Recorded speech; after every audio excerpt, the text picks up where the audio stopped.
some summer sun with Ryanair's short-break flights to Barcelona, Pisa or Nice. Dry with variable cloud and clear spells tonight. A few mist patches will form before dawn. Light to moderate west to southwest breezes will fall, mainly light southwest or variable overnight, and lowest temperatures of 8 to 12 degrees.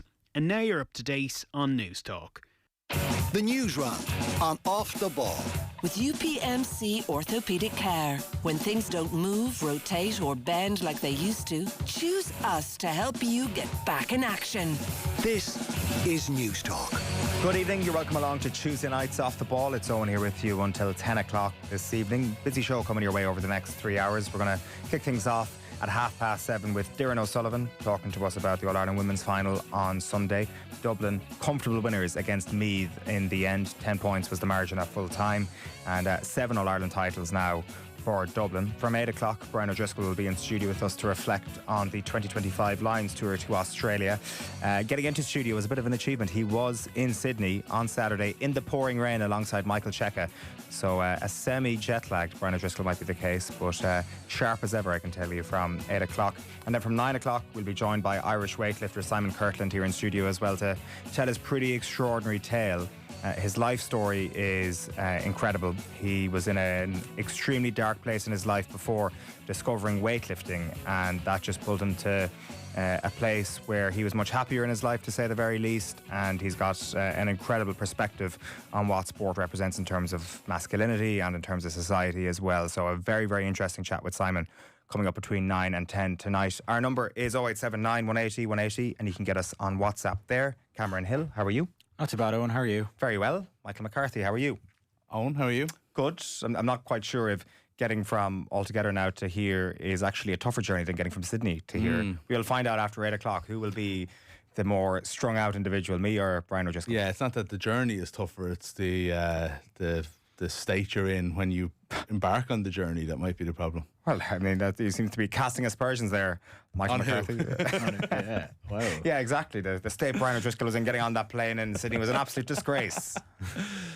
Yeah, but good weekend? Great weekend. Like, the thing about it is that altogether now seems to defy all reasonable logic, where every single walk you do there seems to be uphill.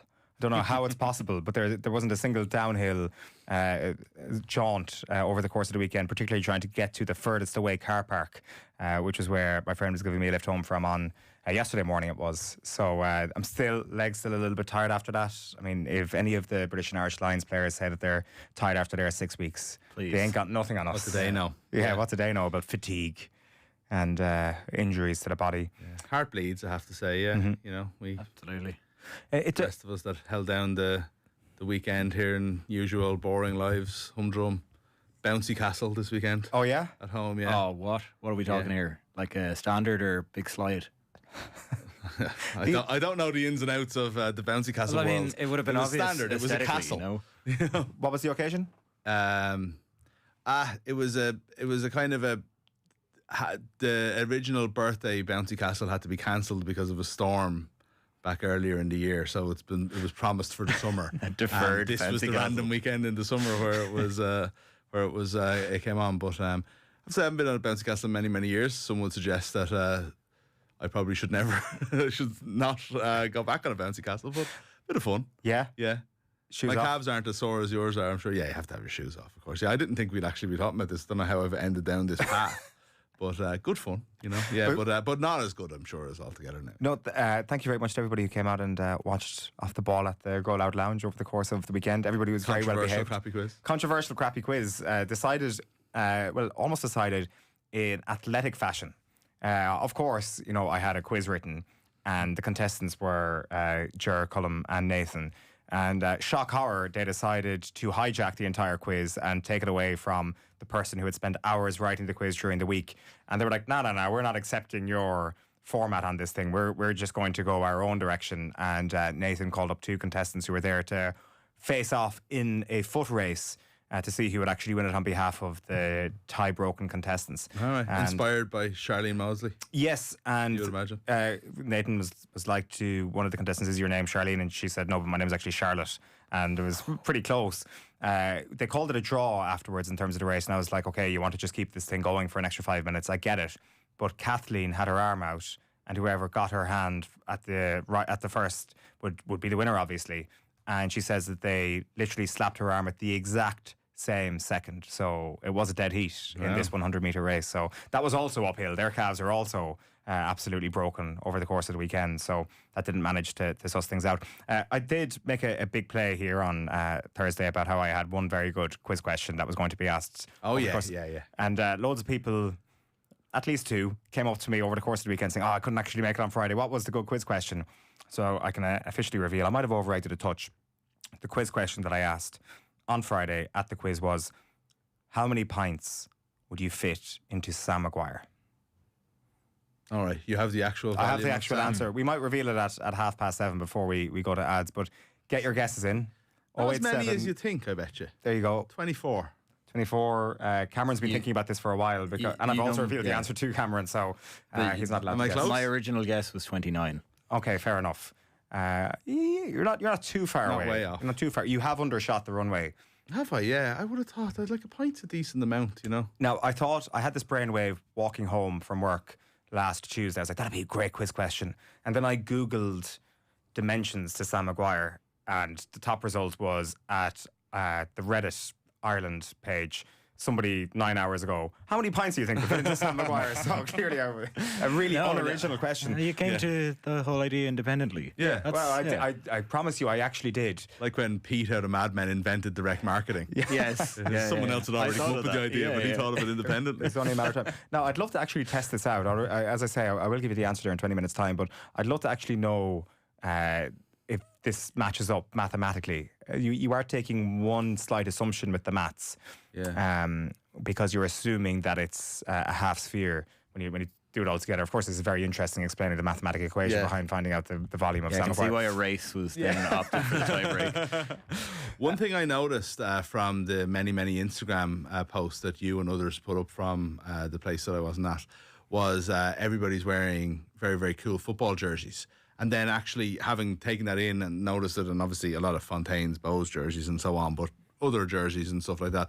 I know there was an article actually, I can't remember where it was, sorry, apologies to the author, about the new trend of football jerseys and stylish football jerseys kind of taking over. But it did feel to me like everybody at the gig was wearing either a classic football jersey or an obscure football jersey. It was one or the other. I wouldn't call it a new trend, but certainly it's a long-lasting trend. It's certainly just a festival thing, really, at this point. I guess they're very convenient and they look good, which is exactly what you want. I did see a team photo of like 41 people who had the Fontaine's Bows jersey. They just all piled together and got a big team photo that just spanned. It's like a panorama, which is just such an amazing Irish festival thing to do. These people who don't know each other at all decide to get the squad photo that could be hanging in a few different houses at this stage. It's just, I was bewildered by it. I thought it was great. It was definitely the most worn jersey at the festival over the course of the weekend, and possibly the most worn jersey in the history of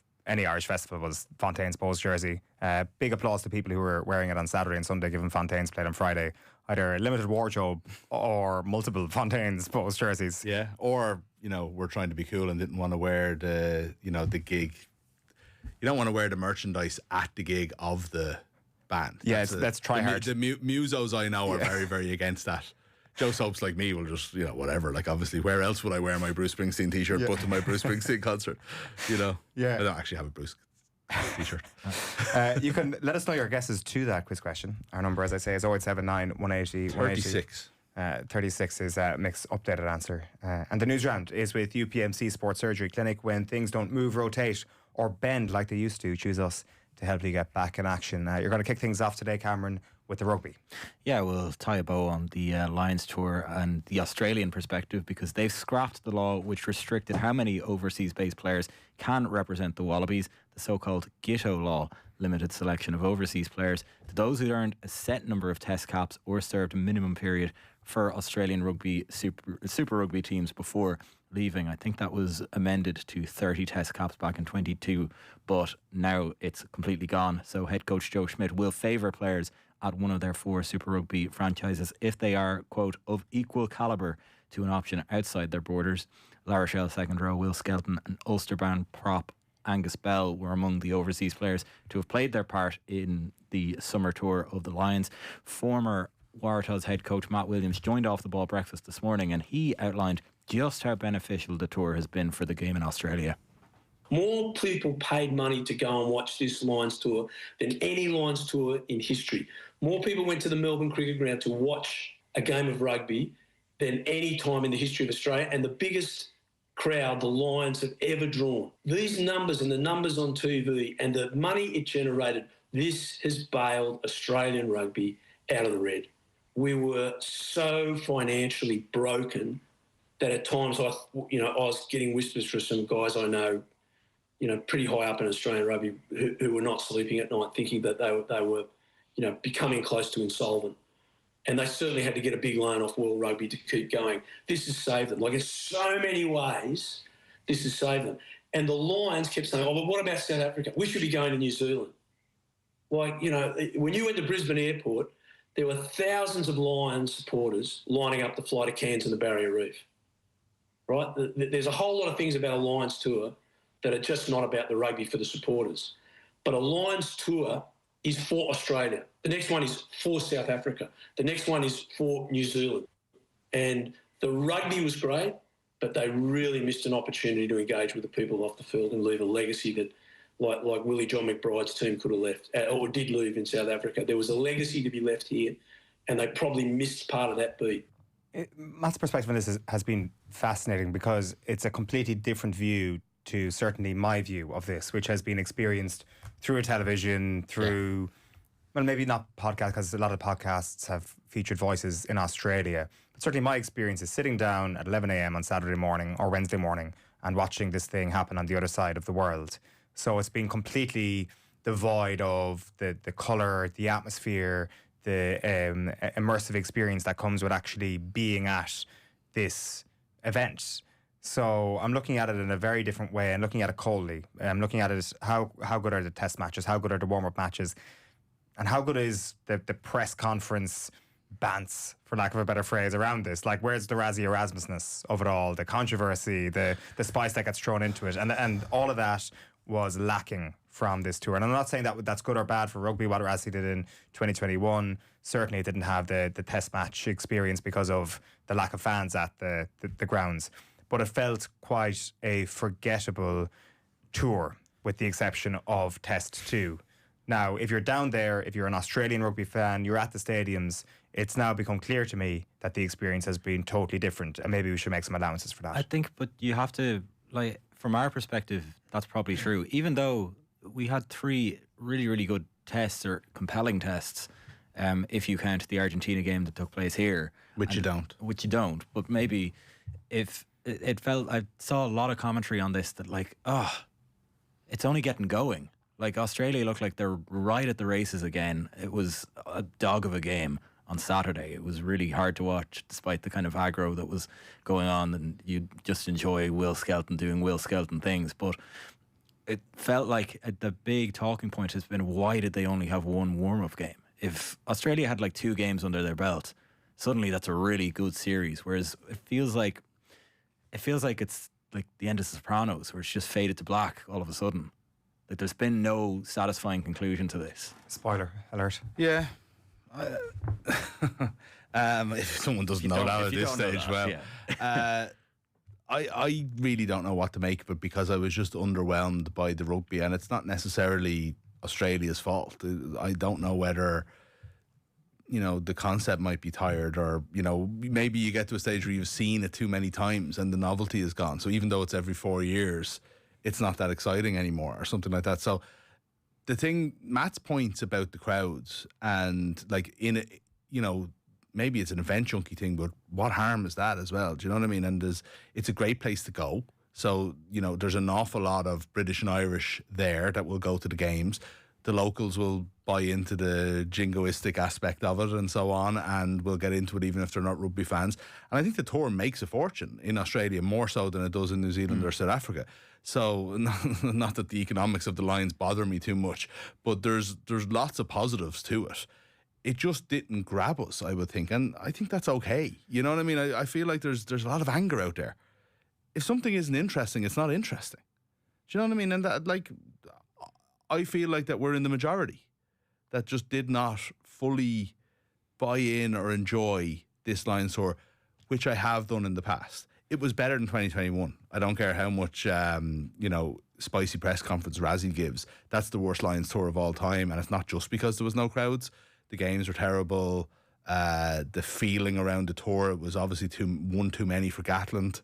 And, I was definitely just kind of left really, really cold by the fact that Johnny Sexton wasn't there. He wasn't in the squad because apparently he can't play 3 weeks in a row.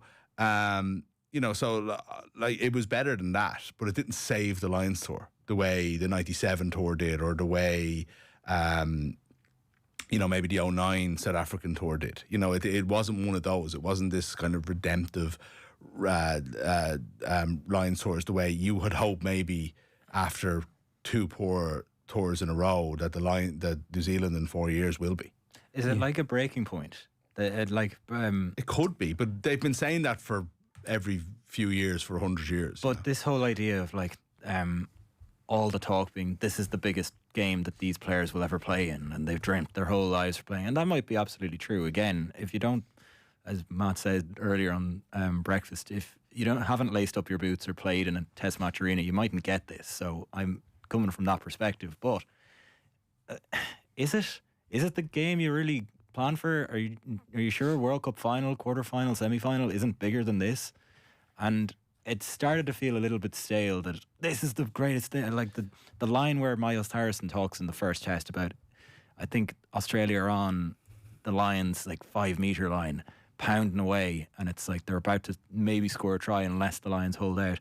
And Ronan O'Gara said this is a huge moment in the game, and Harrison said in the series, which I felt was just like, stop over-egging this.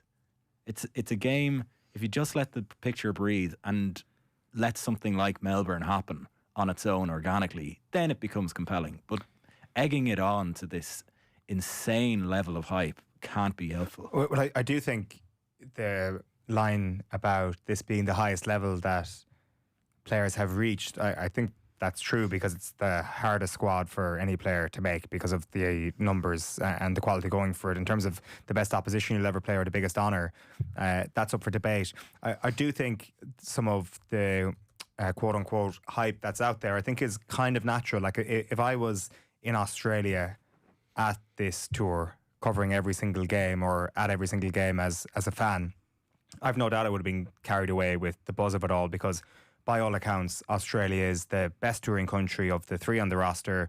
And when you're in it, you just believe the hype so much more. You are a part of the hype so much more. And there's nothing wrong with that. There's nothing wrong with being on a bandwagon for a while and allowing your emotions to help you carry the story or to be a part of the story that you're telling. And I've no doubt that would have happened if we were in it or if this was happening around us. And we weren't. It's just a very removed thing when they're down there for a while. And when, again, our entire relationship is through the telly. But also the circumstances of it. So even sometimes you can sense that through the TV. Sometimes you can get caught up in a carnival sort of sense. But it rained for a week in Sydney, and then the game was delayed by, a lightning attack. You know what I mean? It's bizarre stuff, and I was very much in a, kind of give this a chance kind of mode. And it was a terrible first half. It really was awful to watch. And the conditions were terrible. And then you're going, right, okay, what's going to happen in the second half? And then they're gone again. And then you're watching them on exercise bikes for a half an hour. And you're just I honestly was sort of in and out for the second half. I had things to be doing, do you know? And it was grand, watch the game. And then once Australia got that third try, right, the game's over now. I don't need to worry about this anymore. I'll come back for the celebrations. But they did talk about on TV, even in 2013, Sydney Harbour was basically flooded with Lions fans for the days up until the game, and it was an amazing atmosphere, and there was nobody around that week because it just never stopped raining. We've got a text in here from Declan Offaly, who's guessing 34 pints in Sam Maguire. Another question, what are we pouring in? If it's something like a creamy beamy, then I'd imagine it would be a few less due to its higher density. If it's a beer, then the froth may play a part in how it fills up. My guess is 45. Sam Maguire when you're pouring it in, just make sure. I think if we're going uber scientific on it, we're saying water. Okay. A pint is a bit different, yeah. A pint of milk, if you want. the frothiness. No, density is important in terms of how many you could fit in. Pint of water. The weight would be the same no matter what, but the amount of like pint glasses full of stout versus pint glasses full of beer would be different, wouldn't it? It would have to be a still liquid for sure, given the calculations of volume. Sparkling. Can't be like we can't have any froth in this at all. We can't have a fluid figure in terms of how much liquid is actually going to be in this. That wouldn't be allowed in terms of the equation that we've worked with here. Anyway, while it's great for the Australian Rugby Association and their perilous financial situation, the tour was still really boring and viewing numbers don't reflect quality. Happy Gilmore 2 set viewing records for Netflix, and it was abomination and means more money for Adam Sandler to make more rubbish. Your opinion? I haven't seen Happy Gilmore 2. Have you? No. People I trust have, and I don't know if abomination might be the right word, but You'd agree with that, texter? well, I don't. They would agree with that, texter. They would, yeah. I'll wait and see. Where do you want to take us next, Maybe Cameron? I won't actually. Well, Smithfield Square is the place to be for Dublin supporters this evening, where the ladies football team, the victorious ladies football team, will parade the Brendan Martin Cup after a successful All-Ireland final on Sunday. They comfortably beat Meath by 2-16 to 10 points on the day. Yeah, this was a bit of an icing on the cake performance, to say the least, from the Dubs on Sunday. Start to finish, defence to attack. It was pretty awesome. They've had a couple of signature moments in these 7 All-Irelands. Certainly 2010 is kind of a different team, but certainly the 6 most recent All-Irelands. There's an argument to be made. It's the best performance in a final they've had. I know they hammered Mayo by the same margin in 2017, so it's definitely up for debate. It's not unquestionable, but it's one of the best. It was how they got out of the blocks, in the first 10-15 minutes. The game was over and Meath just were left kind of a bit shell-shocked, I think, and yeah, I just thought Dublin were unbelievable. I thought, there's arguments about player of the match and so on, but for me, Carla Rowe, her influence in that first 15 minutes when Dublin put the game away was unparalleled. It was an incredible performance, she was like playing centre forward and just like constantly just kind of taking that like inside right channel and barreling down through, but also with like touch and skill. Unbelievable performance. It was a pity for the spectacle though. I think it was a game a lot of people were looking forward to. I think the idea that Meath had been improving all year and also in their games against Dublin versus the league game, the Leinster game and then the Leinster final, and it just didn't turn out that way at all. They really weren't a proper challenger in the day. So it just did mean that the contest was over when, again, there was something about this weekend where I think there was a little bit of a absence of a lot of sport on, and I think people were looking forward to that game a little bit, and it's almost a pity that it didn't grab us in the way you would like for basically for the future of the game. Definitely, they were the two big stories really over the weekend. The football final, we'll have Darren O'Sullivan with us from 7:30 to chat about it, and the Lions, where we'll have Brian O'Driscoll after 8 with us. We've time for maybe one more story, Cameron? Yeah, some sad news from Roscommon today, and the Roscommon GA have led the tributes to former intercounty footballer Don Canelan, who has died at the age of 51. The Kilmore native claimed a Connacht medal with the Rossies back in 2001. More recently, he managed Galway club Moycullen to provincial glory in 2022. In a statement released this afternoon, Roscommon chairperson Brian Carroll highlighted Canelan's immense talent, ability and leadership. Yeah, very sad news there. Indeed, we pass on our best to Don's family and everybody affected by that. There's more to come, as I say, on Gaelic games over the course of this evening. Darren O'Sullivan will reflect on the LGFA finals with us from 7:30. Brian O'Driscoll after 8 o'clock. And then we've got Simon Kirtland talking to us about his incredible story after 9 o'clock. As I say, our number is 0879 180 180 if you want to get in touch. One texter asks, what temperature would the water be in terms of our question earlier on? The volume changes with temperature. It's room temperature. The other variables cannot come into this if you want to actually make a proper scientific decision on this, because you work off the information that is out there, that the bowl of Sam Maguire is 42.5 centimetres in diameter. Go back to leaving cert maths, you do the maths, and you assume, again, it's a tiny assumption, that Sam Maguire is half a sphere, and you end up with the conclusion that 35 pints would fit in to Sam Maguire. So Dec Canofoli, who said 34, very, very close. Hit the post there, Dec. I would love to try this out in real life. Yeah, you revised yours. There you go. 36. Yeah. Very, very close indeed. So I'd love to try this out. It can only be done with water, no other variables. In terms of pints, that'll be the crack. Yeah. The email's in. I mean, please. The modern players, that's all they would have been drinking anyway. The days of pint men representing All Ireland winners is gone. sadly. Right, that is tonight's news round. Cameron Hill, thank you very much. Not from the chats I had with Kerry players last week, but anyway, come on. Mick McCarthy, thank you. It is time for the cash machine. News Talk's Summer Cash Machine. Now, there's a guaranteed winner of the cash machine this Friday, and someone will pick up over €250,000. The number you need to know is €255,000 exactly. And there are two ways you can enter. You can visit newstalk.com/cash machine, where you can enter online, or you can text play to 57557. That's 57557. You have to get your entry in by 3 p.m. on Friday, and then across the Go Loud network of stations, someone will get that call. If your phone rings, you have to answer.